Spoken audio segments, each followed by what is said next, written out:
Hello HMS modelers. I'm Emily Moe with the U.S. Army Corps of Engineers St. Paul District. In this video, I'll provide an overview of various calibration strategies within HEC-HMS.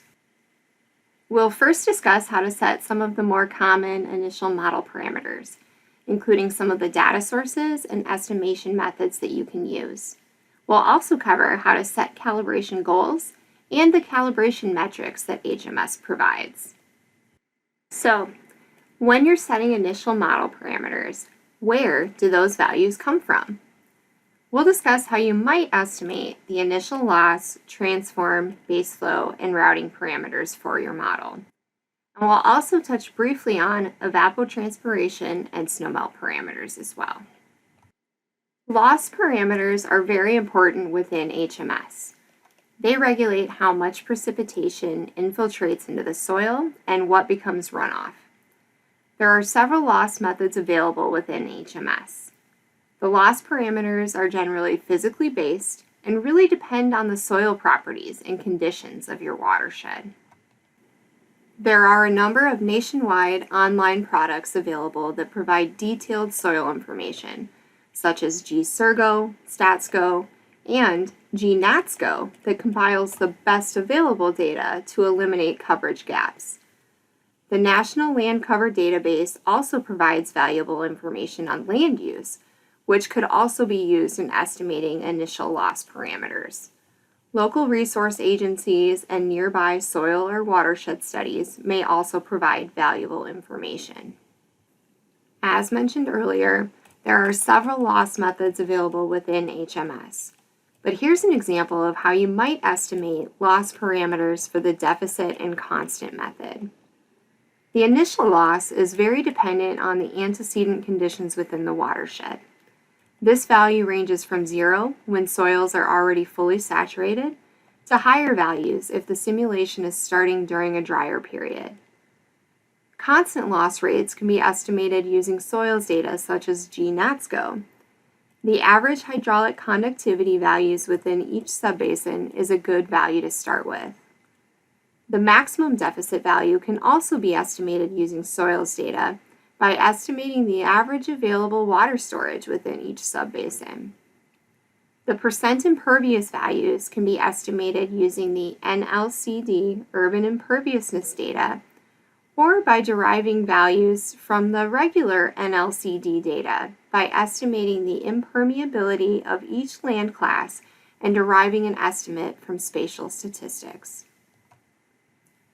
Transform parameters are also critical within HMS. They impact the timing and attenuation of subbasin hydrographs. You can compute initial estimates of the time of concentration, TC, using the subbasin's physical properties.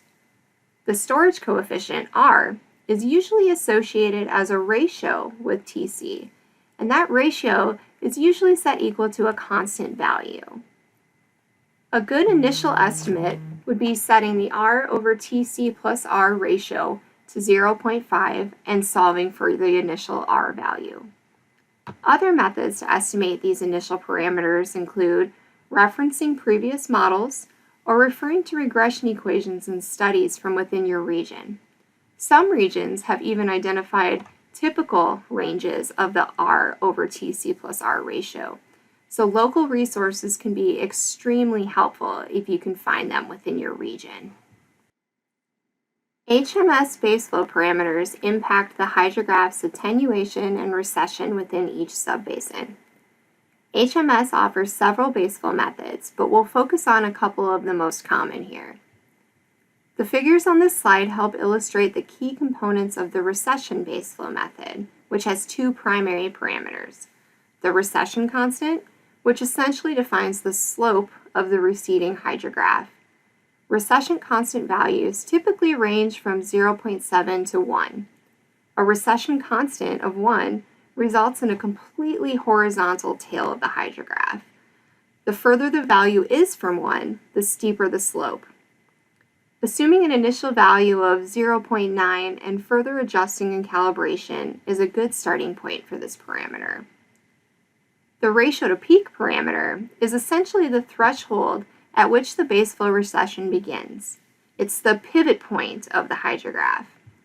Looking at the second row of figures here, a ratio to peak of 0.5 places that pivot point at about 50% of the peak flow value. A ratio to peak value of 0.2 lowers that pivot point to about 20% of the peak flow value on the receding limb of the hydrograph.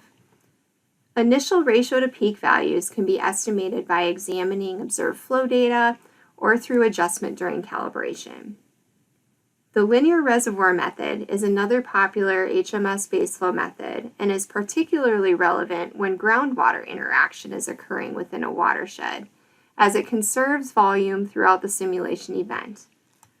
Rules of thumb for estimating the groundwater coefficients are shown here as 3 times the time of concentration for the first coefficient and about 10 times the time of concentration for the second coefficient.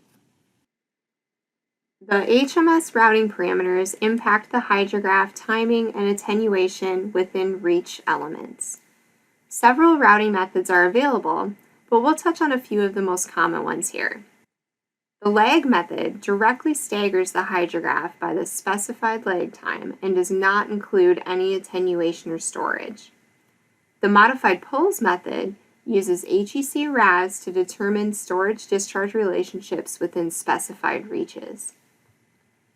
The Muskingum method uses the length and slope of each reach to estimate its travel time. Attenuation can be adjusted by adjusting the Muskingum X value between 0 and 0.5. I'd suggest starting with a value of 0.25 and adjusting further during calibration. The number of subreaches for this method can be estimated by dividing the travel time by the simulation time step. Evapotranspiration and snowmelt can also be applied within HMS. Evapotranspiration accounts for water vaporization and plant absorption. Initial evapotranspiration values can be derived from evaporation data found on the National Climatic Data Center website. Evapotranspiration estimates are also often included in U.S. Army Corps of Engineers water control manuals or reports on other local studies. Snowmelt parameters include temperature, snow, and melt components. Snowmelt data sources include SNODAS, which is a national snow modeling output, or SNOTEL, which includes direct snow measurements and is widely available in the western portion of the United States. Both the evapotranspiration and snowmelt components can be calibrated independently from the runoff calibration within HMS. Now that you've developed initial parameters for your model, it's very helpful to set goals when you begin calibrating. Calibration goals might include quantitative goodness of fit goals using statistics, as well as goals for how important it is to capture the timing, volume, and magnitude of your calibration events. Examples of goals are included throughout the next few slides. However, it's important to remember that goals should be determined based on the objectives of each HMS project.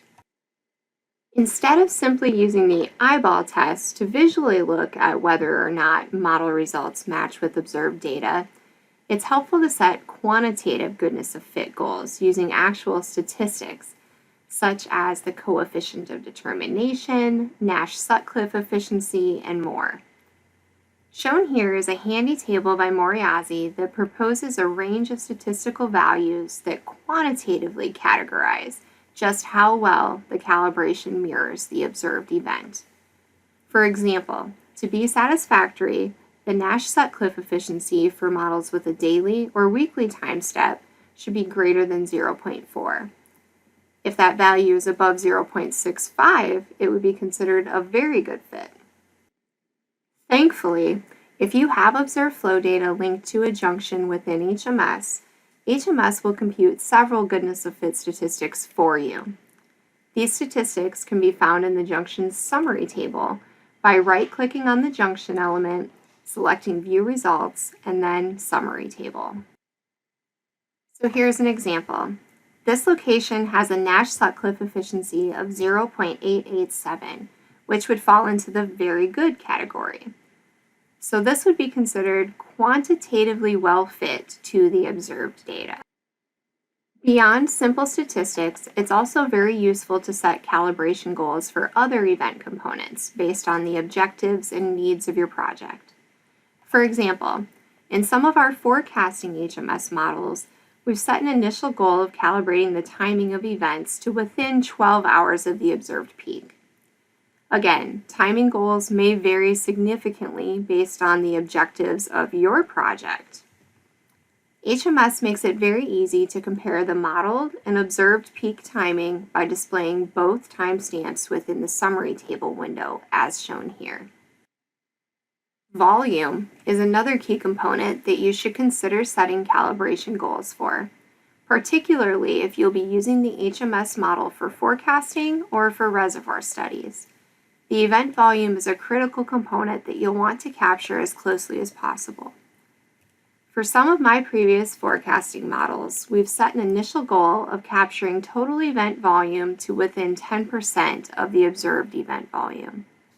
Again, HMS makes it very easy to obtain the modeled and observed volumes for the event from directly within the summary table. Event magnitude is another component you may consider setting calibration goals for. Often peak magnitude corresponds to peak stage and inundation levels, so depending on the scope of your study, the magnitude goal may vary. In the past, for forecasting models, we've set an initial calibration goal of coming within 10% of the observed peak magnitudes. Looking at the summary table again here, HMS makes it easy to do a quick peak magnitude comparison between modeled results and observed values if you have the gauge data linked to the junction. Let's wrap up with some key takeaways. When setting initial parameters, it's important to remember that these are simply your best guess initial numbers. The parameters will evolve further as you calibrate and hone in on the processes going on within your watershed. When setting calibration goals, it's helpful to set quantifiable goodness of fit goals versus just relying on the eyeball test. We've provided some examples of goals. However, the goals that you set definitely depend on the scope and objectives of your HMS model.